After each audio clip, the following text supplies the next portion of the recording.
어제 뭐 하세요? 아, 너무 더운 것 같지 않아요, 요새? 맞아요. 날씨가 갑자기 너무 더워져가지고 저도 요즘에 잠자기도 힘들더라고.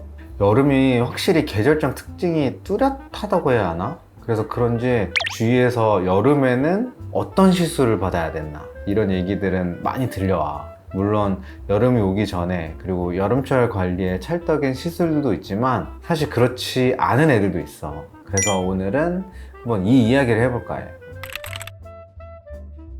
주변 분들 중에는 아예 단정을 짓고 오시는 분들도 있더라고. 여름에는 시술하면 안 된다. 사실 여름에 하면 안 되는 시술은 없어. 하지만 다른 계절에 비해서 조심해야 하는 시술들이 몇 가지 있어서 오늘 조심해야 하는 시술들을 얘기를 해줄게. 자, 딱 시술을 받고 나왔어. 그럼 보통 직후에 피부가 어떻게 될까? 빨개지죠? 맞아. 보통의 피부 시술들이 피부에 어느 정도의 자극을 주는데 빨갛게 되었다는 게 바로 자극을 받았다는 걸 의미해. 이렇게 자극이 있는 상태에서 여름철에 강한 자외선이 들어가게 되면 의도치 않은 결과를 만들 수가 있는데 이런 영향을 받을 수 있는 게 바로 레이저 토닝이야.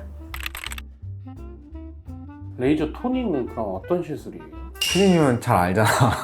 근데 이제 우리 구독자분들이 모르실 수도 있으니까 보통 우리 얼굴에 기미나 잡티, 주근깨 등 색소가 있을 때 이런 것들을 없애주는 거를 레이저 토닝이라고 합니다, 여러분들. 색소는 그럼 어떻게 생기는 거예요?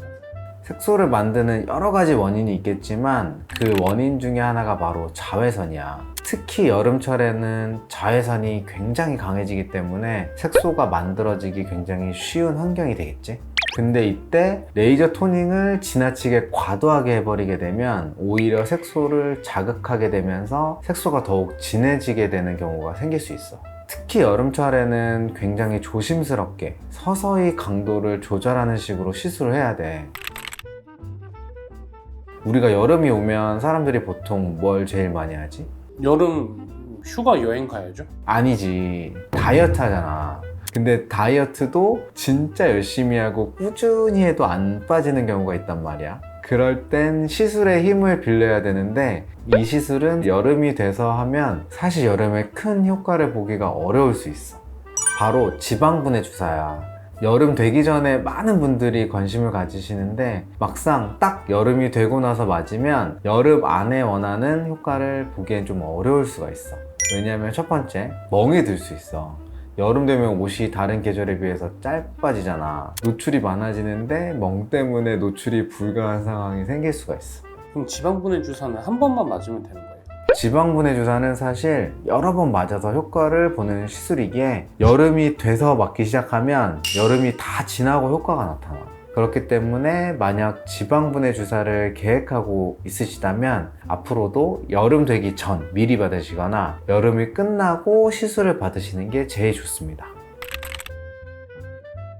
레이저 토닝이랑 지방분해 주사에 이어서 여름철에 조심해야 하는 시술이 필링이야.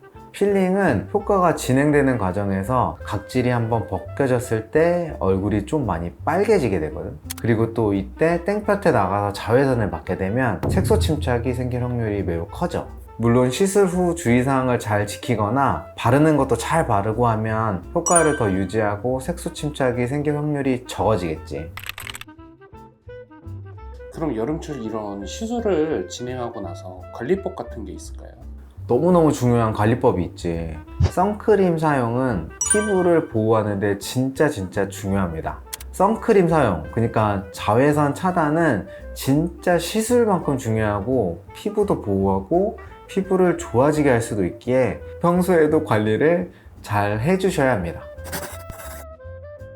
네, 오늘은 여름에는 조금 조심해야 하는 시술들에 대해서 알아보았는데요. 좀 유익한 정보가 되었으면 좋겠습니다. 추가로 혹시 궁금하시거나 문의사항 있으시면 댓글 남겨주시면 저희가 친절하게 답변 드리도록 하겠습니다. 그럼 오늘 하루도 즐거운 하루 보내길 바라면서 안녕!